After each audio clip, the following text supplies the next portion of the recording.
Redtail Press presents A Fine Line, How Most American Kids Are Kept Out of the Best Public Schools by Tim Deroche.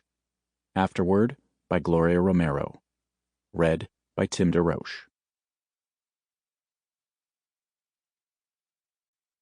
Neighborhood Pools.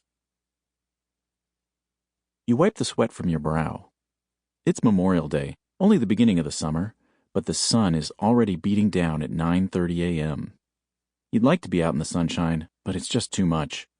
You tell your 6-year-old daughter that she'd better just stay inside and play board games in the comfort of the AC. But wait, there's good news. Your neighbor says that they're opening a brand new state-of-the-art pool at one of the local community centers, the first in over a decade. And today is the grand opening. So you pack your daughter up in the Toyota and drive 3 short miles to a nearby neighborhood. A giant rainbow of balloons arches over the entrance to the pool. Kids are already streaming into the new facility. You have to park 4 blocks down, but your daughter doesn't mind a bit of a walk. The cool, clean water is beckoning. As you approach, you can hear kids yelling and laughing and splashing. Your daughter starts skipping, unable to contain her excitement. You approach the gate and get in line with a bunch of other families. There's a man from the city there, and he asks to see your driver's license. "I'm sorry, ma'am," he says, handing it back to you. "We're not going to be able to let you in right away." He waves a couple of other families through. "Wait, what? Why?" He explains that your address doesn't fall within the preference zone for pool admission. This is a neighborhood pool, he says, and spots are reserved for the families in the immediate neighborhood. A Mercedes pulls up, and 4 kids scamper out.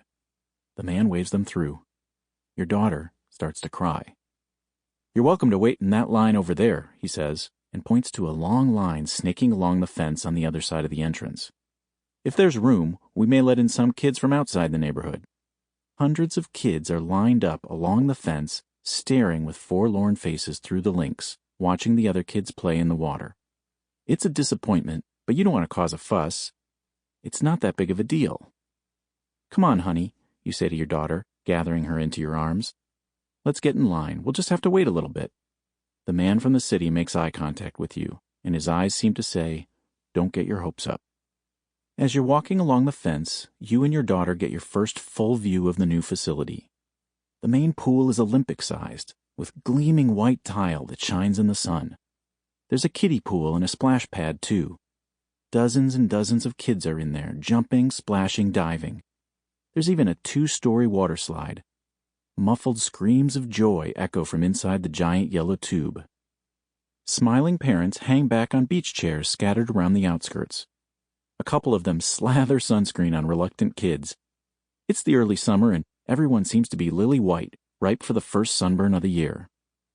Then, as you turn the corner and take your place in the long line, you notice something.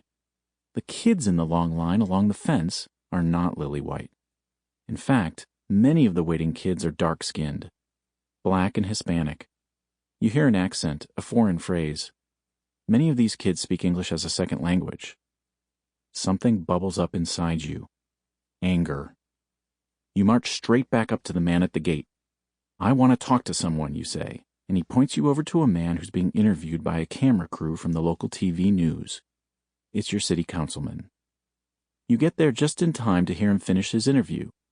"We're just so pleased to be able to offer this type of facility to the community, a place where all the people of our community can gather together. This shows that government can work for the people of our city." He puts on a big smile and shakes the reporter's hand. "Excuse me," you say, and you tell him your story. "This can't be the best way to do it. This looks like discrimination. It looks like the city is trying to limit access to the pool to the wealthy and privileged." "No," he says. "We're just trying to make sure the pool isn't overrun by kids from outside the neighborhood." "But how is the pool paid for?" "Out of the city's general fund." "I'm a resident of the city," you tell him. "I live just 3 miles away. You're my city councilman, and I pay taxes into that general fund. So it's only fair my daughter have equal access to this pool." "I'm sorry," he says. "We have a policy of building neighborhood pools. You have a pool in your neighborhood, don't you? Why don't you go back to that pool?" You explain to him that you do indeed have a neighborhood pool. Unfortunately, it was built over 100 years ago, and the city Sample complete. Ready to continue?